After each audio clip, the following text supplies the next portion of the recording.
révision ici concerne le module 3 ayant pour titre « Accepter les autres ».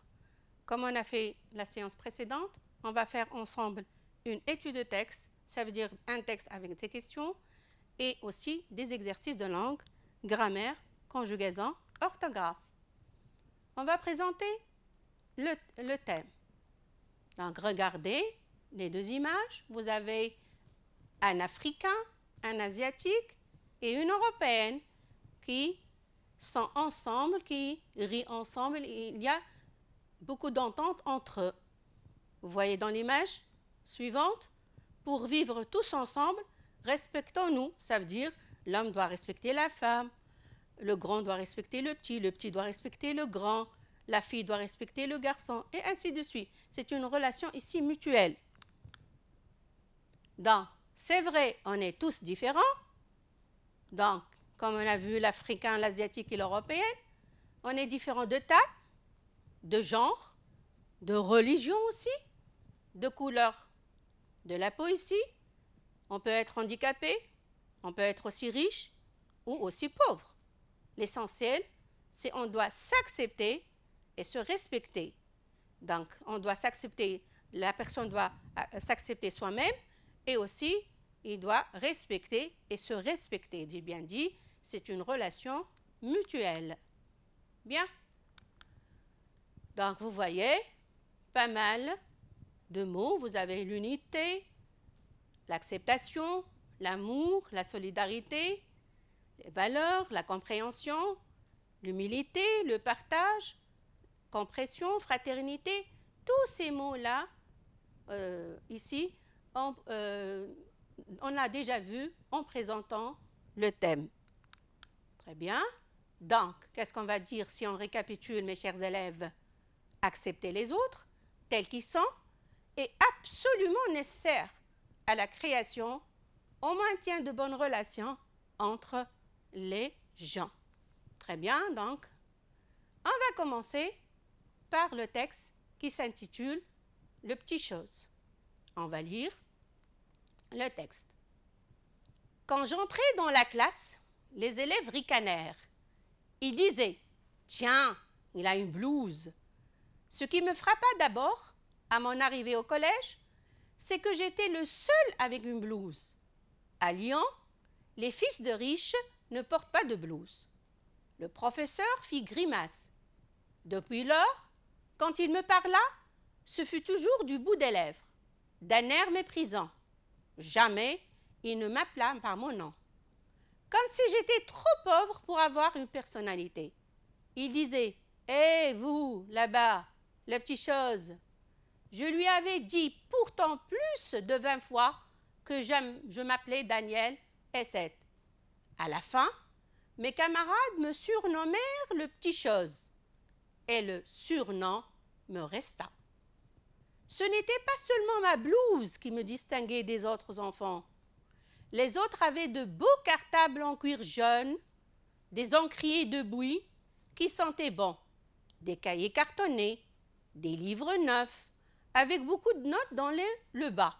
Moi, mes livres étaient de vieux bouquins achetés sur les quais, moisis, fanés, sentant Laurence. Les couvertures étaient toujours en lambeaux. Quelquefois, il manquait des pages. Jacques faisait bien de son mieux pour me les relier avec du gros carton et de la colle forte. Mais il mettait toujours trop de colle, et cela puait. Il m'avait fait aussi un cartable avec une infinité de poches. Très commode, mais toujours trop de colle. J'avais compris alors que lorsqu'on est boursier, qu'on porte une blouse, qu'on s'appelle le petit chose, il faut travailler 2 fois plus que les autres pour être leur égal. Et ma foi, le petit chose se mit à travailler de tout son courage. En hiver, dans ma chambre sans feu, assis à ma table de travail, les jambes enveloppées d'une couverture. Ma mère entre de temps en temps. Elle s'approche de moi sur la pointe des pieds. « Tu travailles » dit-elle tout bas. « Oui, mère. »« Tu n'as pas froid ?»« Oh non. »« Je mens. J'ai bien froid. Au contraire. » Alors ma mère s'assoit auprès de moi avec son tricot et reste là de longues heures, d'après Alphonse Daudet. Bien. Donc, voilà les questions de compréhension. Voilà la suite. Les exercices de langue, grammaire, conjugaison, l'orthographe et le sujet. C'est exactement que vous allez le trouver lors de l'examen. On commence maintenant par la compréhension du texte, le petit chose. D'après vous, de quoi ou de qui parle-t-on dans ce texte? D'une petite chose qui pourrait être un objet, un animal, un enfant. Regardons les illustrations pour répondre. Voilà les illustrations. Voilà la couverture de l'histoire d'Alphonse Daudet qui s'intitule Le petit chose. Regardez, le petit garçon qui porte une blouse, un panier à la main et un vieux livre. Vous le voyez aussi dans la deuxième image avec une blouse et avec son bouquin à la main. Bien. Donc, le petit chose ici est un garçon. Je peux dire aussi un écolier ou un élève. La première consigne, lisons le texte pour répondre vrai ou faux aux phrases suivantes. Le petit chose s'appelle Jacques ou Daniel ou Alphonse. Lisons maintenant le texte. Voilà, très bien. Lisez attentivement le texte. Très bien. Je suis sûre que vous êtes capables, mes chers élèves, de trouver la bonne réponse. Très bien. Voilà. Voilà la réponse. Je lui avais dit pourtant plus de 20 fois que je m'appelais Daniel S7. Voilà la réponse. On revient maintenant. Le petit chose s'appelle Jacques, faux. Daniel, vrai. Alphonse, faux. Donc, le petit chose s'appelle ici Daniel. Donc, on a déjà vu la justification dans le texte. Je passe maintenant à la question 2. Qui a donné le surnom le petit chose à Daniel? Souligne la bonne réponse. Ce sont les élèves qui ont donné ce surnom à Daniel ou c'est le professeur qui a donné ce surnom à Daniel? Donc, on va lire le texte pour trouver la bonne réponse ici et la justifier. On relit encore une fois le texte. Bien. Voilà le petit passage où on va trouver la réponse. Le professeur fit la grimace. Depuis lors, quand il me parla, ce fut toujours au bout des lèvres. Ça veut dire avec mépris, d'un air méprisant. Jamais il ne m'appela par mon nom, comme si j'étais trop pauvre pour avoir une personnalité. Ici, vous voyez le dénigrement. Ici, donc, l'enfant est ridiculisé. Donc, il disait toujours, pardon, « Hé, vous là-bas, le petit chose ». Donc, vous voyez ici le dénigrement. Vous voyez ici le mépris du professeur à l'égard de ce petit garçon-là. Donc, on va passer maintenant à la correction. Ce sont les élèves qui ont donné ce surnom à Daniel. Non, c'est le professeur qui a donné ce surnom à Daniel. Je dois souligner. La phrase, celui qui a donné le surnom, le petit chose à Daniel, est le professeur. Voilà le passage qui existe dans notre texte. Le professeur fit la grimace, on a déjà lu ce passage-là. Depuis lors, quand il me parla, ce fut toujours du bout des lèvres, d'un air méprisant. Jamais il ne m'appela par mon nom, comme si j'étais trop pauvre pour avoir une personnalité. Il disait toujours « Hé, vous là-bas, le petit chose ». C'est ici le professeur qui a donné le surnom à ce petit garçon-là. Très bien. Je passe à la troisième question. On coche la bonne réponse. Le professeur et les élèves se moquent de Daniel parce qu'il porte une blouse, ou parce qu'il est pauvre, ou parce qu'il est sale, ou parce qu'il est de petite taille. On va relire le texte et on va chercher les phrases justificatives. Voilà la première. Les élèves ricanèrent. Ils disaient « Tiens, il a une blouse ». Ça veut dire les élèves se moquent. Ricaner ici se moquent. Ils portent une blouse. C'est pas comme eux. Ils portent de beaux habits. Les fils de riches ne portent pas de blouse. Et puisqu'il est pauvre, donc il porte une blouse. C'est pas comme les richards. Le professeur fit la grimace. Depuis lors, quand il me parla, ce fut toujours du bout des lèvres, d'un air méprisant. J'avais compris alors que lorsqu'on est boursier, ça veut dire il a une bourse, qu'on porte une blouse, qu'on s'appelle le petit chose. Donc, je reviens à la correction, mes chers élèves. Le professeur et les élèves se moquent de Daniel parce qu'il porte une blouse. Oui, je coche. Parce qu'il est pauvre. Ouais, donc parce qu'il porte une blouse, c'est bon. Parce qu'il est pauvre. Oui, juste. Parce qu'il est sale. Non, je coche pas. Parce qu'il est de petite taille, je coche.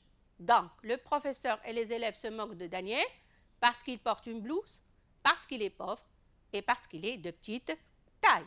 Donc, ici, le professeur et les élèves n'ont pas accepté ici le petit enfant car il est de petite taille, car il est pauvre aussi, car il porte une blouse, il ne porte pas de beaux habits comme les enfants des riches. La justification qu'on a vue dans le texte, on va la répéter. Les élèves ricanèrent, ils disaient « Tiens, il a une blouse ». Deuxième justification, les fils de riches ne portent pas de blouse.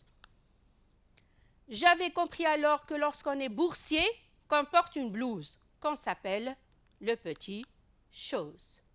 Relevons maintenant dans le texte les détails qui montrent que Daniel est pauvre. On va relire le texte encore une fois et on va chercher les détails demandés.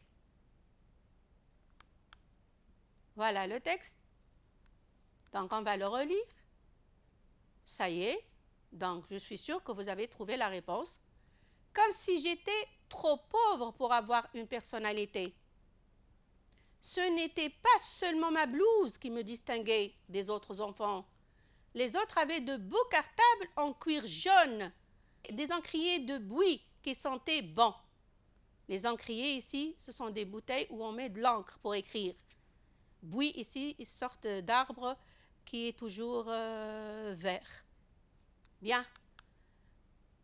Aussi, moi, mes livres étaient de vieux bouquins, de vieux livres achetés sur les quais.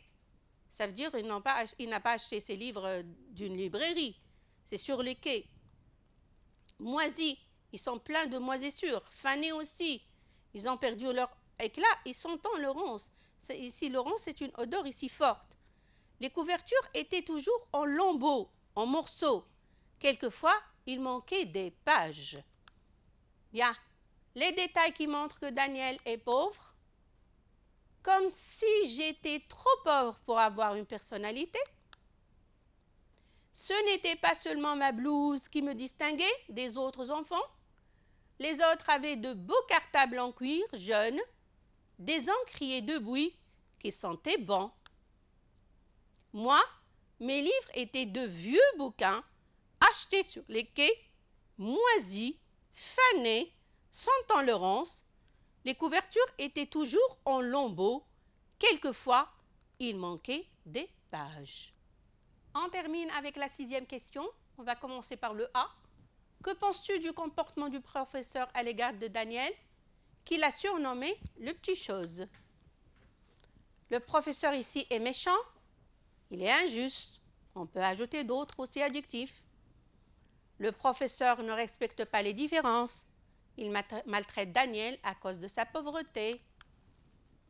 Le professeur est injuste. Il n'accepte pas la présence d'un enfant pauvre dans sa classe, de riche. Donc, vous voyez, mes chers élèves, que la réponse, c'est à vous de la formuler. Elle n'existe pas dans le texte, mais c'est à vous de la formuler. Je passe. à la question suivante, 6b. Quel conseil peut-on donner à ce professeur injuste? Qu'est-ce qu'on peut lui dire? Vous n'avez pas le droit de ridiculiser un élève. Je peux dire encore, vous n'avez pas le droit de discriminer un élève en raison de son statut social et de sa pauvreté. Vous devez traiter tous les élèves de la même façon et les accepter avec leurs différences, car devant lui, les élèves sont tous égaux. Très bien, mes chers élèves. On va passer maintenant au vocabulaire. Remplace les mots soulignés par leur synonyme du texte. Synonyme, on sait très bien, c'est un mot qui a le même sens. Les élèves se moquent de leur camarade Daniel. 2. Mes habits me différencient des autres. On va chercher la réponse dans le texte. On relit encore une fois le texte. Et je suis sûre que vous avez trouvé. Donc, vous avez ricaner, ça veut dire se moquer. Vous avez aussi distinguer. On revient et on corrige. Les élèves se moquent de leur camarade Daniel. Les élèves ricanent. Très bien, c'est un verbe de premier groupe. Ça veut dire se moquer. Mes habits me différencient des autres. Mes habits me distinguent des autres. Très bien, mes chers élèves. Un petit rappel concernant les synonymes. Vous savez très bien que les synonymes sont des mots ou expressions qui ont le même sens ou presque. On les utilise pour éviter la répétition et enrichir un texte. Exemple, vous avez « Elle offre des cadeaux ». Donc, je peux dire aussi « Elle donne des cadeaux ». Donc, le verbe « offrir » est le synonyme du verbe « donner ». Il habite dans une villa. Les synonymes, il habite dans un pavillon. Pavillon, c'est une maison ici qui peut être une petite maison ou une moyenne maison. Donc, villa est le synonyme du mot pavillon. Vous avez un autre exemple concernant le verbe mettre. Je peux dire mets le vase sur la table ou pose le vase sur la table. Donc, mets est le synonyme du verbe poser.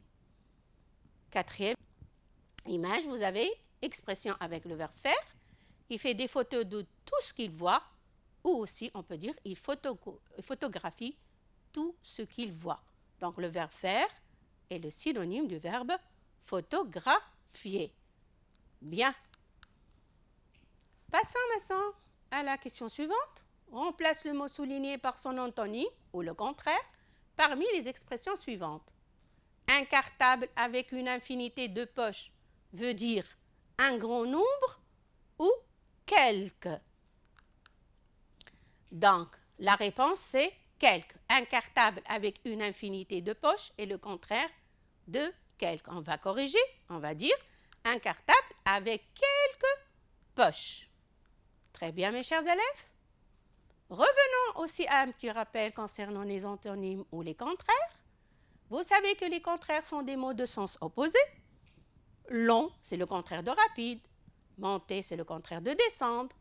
Petit est le contraire de grand. Parfois, il faut juste ajouter une petite syllabe. On peut ajouter des préfixes comme heureux, malheureux. Le préfixe mal donne le contraire. Coiffé, décoiffé. Possible, impossible. Donc, je peux formuler l'opposé en utilisant des préfixes. Puisqu'on a terminé avec le texte, on va réviser ensemble la grammaire. La première consigne, mais les phrases suivantes à la forme négative. Il dit toujours le petit chose. Regardez bien la phrase. Il dit toujours le petit chose. Deuxième phrase, il met toujours trop de colle. Il met toujours trop de colle. Allez, on corrige. Il ne dit jamais le petit chose. Donc, quand on a la phrase à la forme affirmative avec toujours, la négation se fait avec ne jamais. Et comme vous voyez, ne jamais, ici, encadre le verbe dire. Ne avant le verbe et jamais après le verbe. C'est pour ça qu'on dit la négation ici encadre le verbe. Deuxième phrase. Il met toujours trop de colle. Il ne met jamais de la colle. Donc, La même chose, quand vous avez à la forme affirmative toujours, la négation se fait avec ne jamais. Et ne vient avant le verbe et jamais après le verbe. C'est pour ça, je répète la même remarque que la négation encadre le verbe et on va dire « il ne met jamais de la colle ». Très bien, mes chers élèves. Allez, la question suivante. Transforme les phrases suivantes à la forme affirmative. Il ne m'appelle jamais par mon nom. Donc, c'est le contraire ici. Il ne m'appelle jamais par mon nom. À la forme affirmative, on va dire « il m'appelle toujours par mon nom ». Donc, on a vu, maintenant c'est le contraire. Là, on va enlever la négation « ne jamais » et on va la remplacer par « toujours ». Et on va dire « il m'appelle toujours par mon nom ». À Lyon, les fils des riches ne portent plus de blouse. Vous voyez la négation? Vous avez ici « ne plus ». On va voir à la forme affirmative, qu'est-ce qu'on va dire? À Lyon, les fils des riches ne portent plus de blouse. Donc, vous avez à Lyon, les fils des riches ne portent plus de blouse. Voilà, la négation ne porte plus. La négation ne et le verbe porte et on a plus. Donc, ici, ne porte plus de blouse. Donc, la réponse, à Lyon, les fils des riches portent encore des blouses. Donc, à la forme négative, quand on a ne plus, à la forme affirmative, on va supprimer ne plus et on va mettre encore. Voilà la réponse. Très bien, mes chers élèves. Faisons maintenant un rappel de la règle que nous connaissons déjà. Ça existe dans votre manuel de lecture, le rappel. Vous savez très bien qu'il y a deux formes de phrases. Vous savez très bien, les enfants, on a vu 4 types de phrases, et on a vu aussi 2 formes de phrases. La phrase affirmative, exemple, Duc est un chien dressé à guider les non-voyants. La phrase négative pour dire non, exemple, maintenant, il ne s'éloigne pas de son compagnon. Ici, le ne, comme d'habitude, elle encadre le verbe. On peut aussi écrire les phrases négatives en utilisant ne plus, comme on a vu tout à l'heure. Exemple, il ne donne plus la chasse au chat. Je peux utiliser aussi la négation avec ne jamais, comme il ne désobéit jamais à son maître. Donc, regardez maintenant ce petit tableau, forme de phrase, à la forme négative, à la forme affirmative. Je peux utiliser ne pas. D'accord? Par exemple, je mange, je ne mange pas. Ne plus avec encore. Il ne vient plus, par exemple, en retard, il vient encore en retard. Vous avez aussi ne rien, vous avez tout. Ne jamais, toujours. Ne guère, beaucoup. Ne personne, quelqu'un. Ne aucun, tous. Ni, vous avez le et. Très bien. Passons maintenant à la conjugaison. Réécris les phrases suivantes en mettant les verbes soulignés au futur. Je vais lire la phrase. La blouse distingue Daniel des autres enfants. Les autres ont de beaux cartables en cuir. Ces bouquins sont toujours en lambeaux. Donc, vous voyez, les verbes sont soulignés. Vous avez distingue. À l'infinitif, c'est distinguer. C'est un verbe de premier groupe. En, c'est le verbe avoir au présent de l'indicatif. Et vous avez aussi sans, le verbe être, conjugué au présent de l'indicatif. Donc, on va transformer cette phrase-là au futur.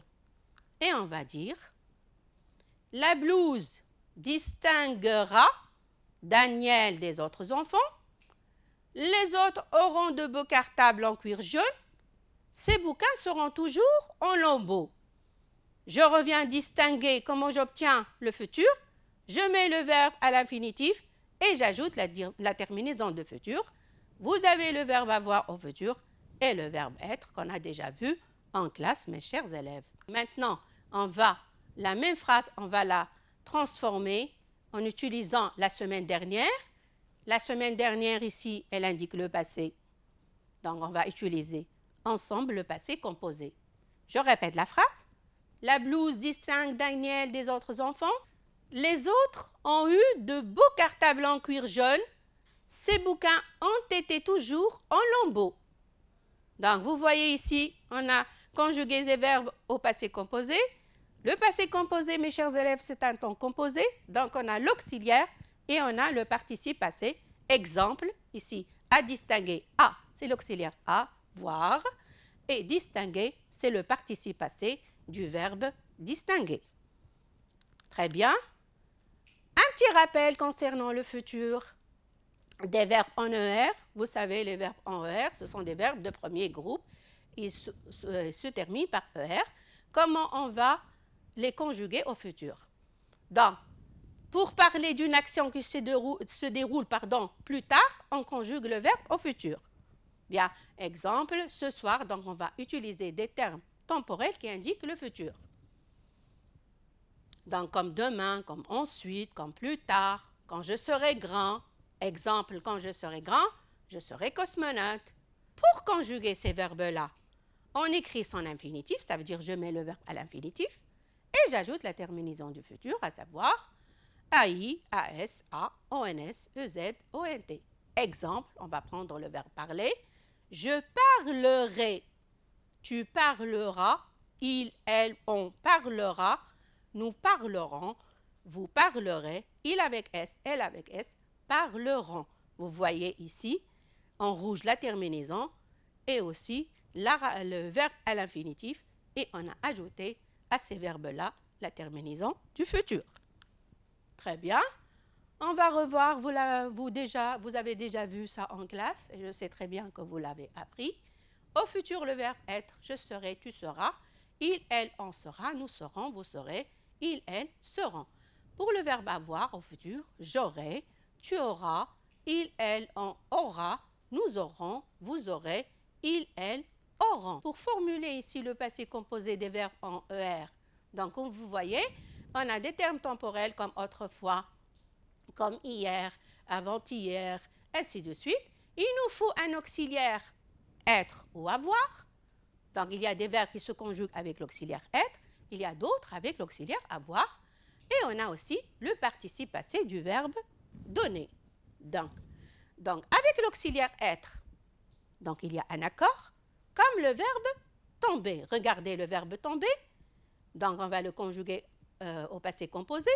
Je suis tombée. Si je suis une fille, j'ajoute le E de féminin. Tu es tombée, la même chose. Si je suis une fille, je mets un E. Il est tombé. Elle est tombée. J'ajoute le E de féminin. Nous sommes tombés. Si nous sommes ici un groupe de filles, je vais ajouter le E de féminin et le S de pluriel. Vous êtes tombés, la même chose. Si je suis un groupe de filles, j'ajoute aussi le E de féminin et le S de pluriel. Ils sont tombés, E accent aigu, S. Elles sont tombées, E accent aigu, ES. Donc, si on récapitule, donc le participe passé des verbes de premier groupe prennent E accent aigu seulement, comme j'ai chanté, j'ai mangé, j'ai sauté. Vous voyez que ça ne change pas, car il est conjugué avec l'auxiliaire avoir. Pour le verbe être, le participe passé du verbe être, c'est été, et le participe passé du verbe avoir, c'est eu. J'ai été, j'ai eu. Très bien. Allez, on passe. Le verbe avoir au passé composé. J'ai eu, tu as eu, il, elle, on a eu. Nous avons eu, vous avez eu, ils, elles ont eu. Pour le verbe être, au passé composé aussi. J'ai été, tu as été, il, elle, on a été. Nous avons été, vous avez été. Il avec S, elle avec S, ont été. Très bien. On termine. Réécris la phrase suivante en mettant le verbe à l'impératif. Tu travailles, dit-elle tout bas. Donc, elle me dit tout bas. Qu'est-ce qu'elle va me dire tout bas, mes chers élèves? Et elle nous dit tout bas. Donc, on va chercher ensemble la réponse. Elle me dit tout bas, travaille. Donc ici, elle s'adresse à moi, à la deuxième personne du singulier. Nous, ici, qu'est-ce qu'on va dire pour nous? Elle nous dit tout bas, travailler. Travailler. Très bien. Très bien, je suis sûre que vous avez trouvé la réponse. Ce petit rappel-là existe dans votre manuel de lecture. Les verbes en gras sont à l'impératif. L'impératif est employé pour donner un ordre ou un conseil ou une recommandation. Vous le connaissez très bien. Exemple, faites une recherche, utilisez le clavier, cliquez, choisissez l'information. Donc, vous voyez ici, on a plusieurs types de verbes. Des verbes de troisième, des verbes de premier groupe, comme cliquer, choisir un verbe de deuxième. Donc, l'impératif ne se conjugue qu'à 3 personnes. Deuxième personne du singulier, comme on a vu tout à l'heure, la première personne du pluriel et la deuxième personne du pluriel. Donc, si je prends un verbe de premier groupe, utilise, utilisant, utiliser, vous remarquez, mes chers élèves, qu'on a supprimé le S avec les verbes de premier groupe et aussi le verbe aller et les verbes comme offrir. Donc, je vais dire offre, offrant, offrez. Donc, on supprime le S. Des verbes de deuxième groupe. Choisi, choisissant, choisissez. Il ressemble beaucoup au présent de l'indicatif. Fait, faisons, faites. Le verbe prendre, prend, prenant, prenez. Je vais vous lire les remarques. À l'impératif, le pronom personne et sujet n'est pas utilisé. Je mets ni tu, ni nous, ni vous. Sinon, ça devient une phrase ici déclarative. Pour les verbes en ER, comme chercher, comme aussi aller, on ne met pas de S à la deuxième personne du singulier. C'est pour ça qu'on dit cherche, va, cherche, il n'y a pas de S, va aussi, il n'y a pas de S, offre aussi, ne prend pas de S. On écrit, utilise le clavier, cherche une information, va au club, offre une fleur, par exemple, à ta maman. Pour les verbes en IR ou en RE, on met un S à la deuxième personne du singulier. On écrit choisi. Choisi, ici, c'est un verbe de deuxième groupe. Comme finir, choisi, fini, applaudi. Donc, on ajoute le S. On doit garder ce S-là. Fais une recherche. La même chose. Prends la souris. Je dois garder ce S-là. Très bien, mes chers élèves. On va terminer maintenant avec l'orthographe. La première consigne. Souligne dans les phrases les verbes conjugués et encadre les verbes à l'infinitif. Vous savez très bien l'infinitif. Quand le verbe n'est pas conjugué, à ce moment-là, on parle de l'infinitif. Vous avez la première phrase. Le petit chose se met à travailler de tout son courage. Jacques fait de son mieux pour relier les pages du livre. Il faut travailler pour être à l'heure égale. On commence par la première phrase. Le petit chose se met à travailler de tout son courage. Donc, travailler, semer ici, c'est le verbe conjugué. À l'infinitif, c'est le verbe se mettre, c'est un verbe pronominal. Travailler ici, c'est un verbe à l'infinitif. Vous voyez très bien, il se termine par ER. Deuxième phrase, le verbe conjugué, c'est fait, c'est le verbe faire, c'est un verbe de troisième groupe. Le verbe ici à l'infinitif, c'est relier. Vous voyez très bien, il se termine par ER. La troisième phrase, faut, donc c'est le verbe conjugué. Et travailler, c'est le verbe à l'infinitif. Et aussi être à l'infinitif. Très bien. Faisons maintenant un petit rappel de la règle que nous connaissons déjà. On a déjà vu. Utilisation de l'infinitif. Vous savez très bien, après les prépositions de, sont, à avec accent, pour, par, le verbe se met à l'infinitif, se met toujours à l'infinitif. Exemple, elle vient de manger une pomme. Manger, c'est à la fin ER. Elle reste là sans bouger. La même chose, bouger à la fin ER. Il commence à chanter. La même chose, il se termine par ER parce qu'il est précédé par la préposition à. Il a pris le ballon pour s'amuser. S'amuser à la fin ER. Elle va finir par s'énerver. La même chose à la fin ER. Très bien. Quand deux verbes se suivent, le deuxième se met à l'infinitif. On sait très bien cette règle générale. Exemple, il doit aller à l'école. Doit, c'est le verbe conjugué. Aller à l'infinitif. Elle va rentrer bientôt. La même chose, va, c'est le verbe aller, rentrer à l'infinitif. Le chat veut jouer. Veut, ici c'est le verbe vouloir, c'est le verbe conjugué, jouer à l'infinitif, puisqu'il se termine par ER. Je dois rester là, doit, c'est le verbe conjugué, et rester doit être à l'infinitif. Très bien. On va compléter maintenant les phrases par les verbes qui conviennent. C'est à vous de les chercher, mes chers élèves. Il est imprudent, il a traversé la chaussée sans les signalisations. Deuxième phrase. Pour, on va ajouter un verbe. À l'école, il faut bien travailler. Marie commence à sa leçon. Le directeur n'est pas là, il vient de. La fleuriste doit les fleurs dans des vases et des pots. Allez, on va corriger. Voilà, on peut ajouter le verbe respecter. Il est imprudent, il a traversé la chaussée sans respecter les signalisations. Deuxième phrase. Pour réussir à l'école, vous savez très bien, il faut travailler. Marie commence à écrire sa leçon. Le directeur n'est plus là, il vient de rentrer. La dernière phrase, la fleuriste doit planter les fleurs dans des vases et des pots.